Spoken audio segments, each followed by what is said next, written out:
আসসালামু আলাইকুম রহমতুল্লাহ। মিজান আবার আসবে, বিজয়ের বর্ষে আসবে, আমার সন্তান বিজয়ের বেশে আসবে। কথাগুলি শুনে আপনার কি কিছু মনে পড়ছে? যদি মনে না পড়ে তাহলে আমি আপনাকে মনে করিয়ে দিচ্ছি। মিজানুর রহমান আজহারি চলে গেছে, চলে যায়নি, তাকে চলে যাওয়ার জন্য বাধ্য করা হয়েছে। একটা মাহফিলে 10 লাখ 15 লাখ লোক হওয়া, এটা দুনিয়ার কোন রাষ্ট্রপ্রধানের ইতিহাসেও নেই, ঠিক কিনা বলুন?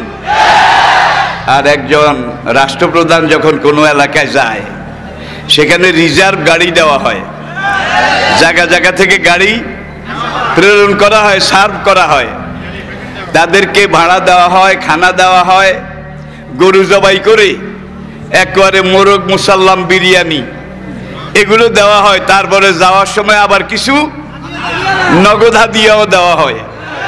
কিন্তু আমাদের মাহফিলে, আমার ছেলেদের, আমার সন্তানদের মাহফিলে যারা আসে, তারা নিজের খরচে আসে, নিজের খরচে খায়। আজকে তাকে এই দেশে থাকতে দেওয়া হয়নি। সোজা কথা, সংক্ষিপ্ত কথা, চূড়ান্ত কথা, শেষ কথা, মিজান আবার আসবে, বিজয়ীর বেশে আসবে। এই দেশের তাওহীদি জনতা এমন ইতিহাস সৃষ্টি করে তাকে আলিঙ্গন করবে ইনশাআল্লাহ। সেই সমাবেশই দূরে নয়। আমাদের সেই বিনি ভাই, আমার সেই সুযোগ্য সন্তান, অচিরে আল্লাহ তাকে আবার আমাদের মাঝে ফিরিয়ে আসার মতো, আনার মতো সৌভাগ্য, পরিবেশ, পরিস্থিতি এটা তিনি যেন দান করেন। সবাই বলুন আমিন। আমিন ইয়া রব্বাল আলামিন। সত্যি আপনার দোয়া আজকে কবুল হয়ে গেল, কিন্তু আফসোস নিয়ে, ভারাক্রান্ত হৃদয় নিয়ে বলছি, আজকে আপনাকে আমরা এই জাতির ক্রান্তি লগ্নে খুব পরিমাণ মিস করছি। যদি আপনি থাকতেন, যদি আল্লামা সাইদি সাহেব থাকতেন, তাহলে হয়তো এই চিত্রটা আর অনেক বেশি সুন্দর হতো। আপনিও আপনার সন্তানের জন্য অপেক্ষার প্রহর গুনেছিলেন, আপনিও চেয়েছিলেন আজহারি দেশে আসুক, সবাই তাকে বরণ করে নিক। আসলেই আজকে দেখতে পাচ্ছি আমরা, তিনি এখনো পৌঁছে পারেননি বাংলাদেশে, শুধু বলেছেন আসবেন, তাতেই তাকে বিজয়ীর বেশে মানুষ স্মরণ করছে। তাকে প্রধানমন্ত্রী বানানোর জন্য মানুষের কমেন্টগুলো দেখলেই বোঝা যায়, এইভাবে বীরের বেশে আসলেই তিনি বিজয়ের বেশেই বাংলাদেশে আসবেন।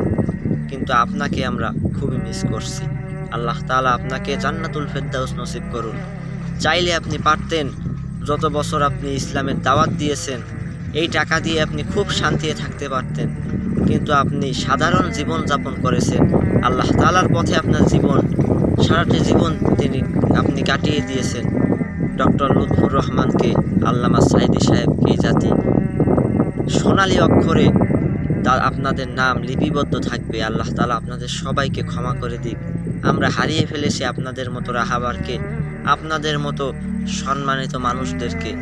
আমরা আসলে সম্মান দিতে পারি নাই, আমরা সম্মান দিতে শিখি নাই। কি বলবো, আমার মুখের ভাষাও হারিয়ে যাচ্ছে। এটুকুই বলতে চাই, আল্লাহ তাআলা আপনাদের ক্ষমা করে দিক, জান্নাতুল ফেরদাউসের উচ্চ মাকাম দান করুক। আপনাদের সাথে আমাদের সকলের যেন জান্নাতে দেখা হয়। আল্লাহ তাআলা জান্নাতে আমাদের দেখা সাক্ষাতের ব্যবস্থা করে দিন।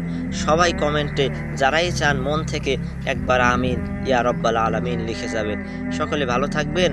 যারা চলে গেছেন আলেম, তাদের জন্য দোয়া করবেন। যারা আসছে পৃথিবীতে আল্লাহ তাআলার রহমতে, যারা বেঁচে আছেন, যারা দিনের দাওয়াত দিচ্ছেন, সকলের জন্য দোয়া করবেন। তারা সুখে থাকুক, ভালো থাকুক, শান্তিতে থাকুক।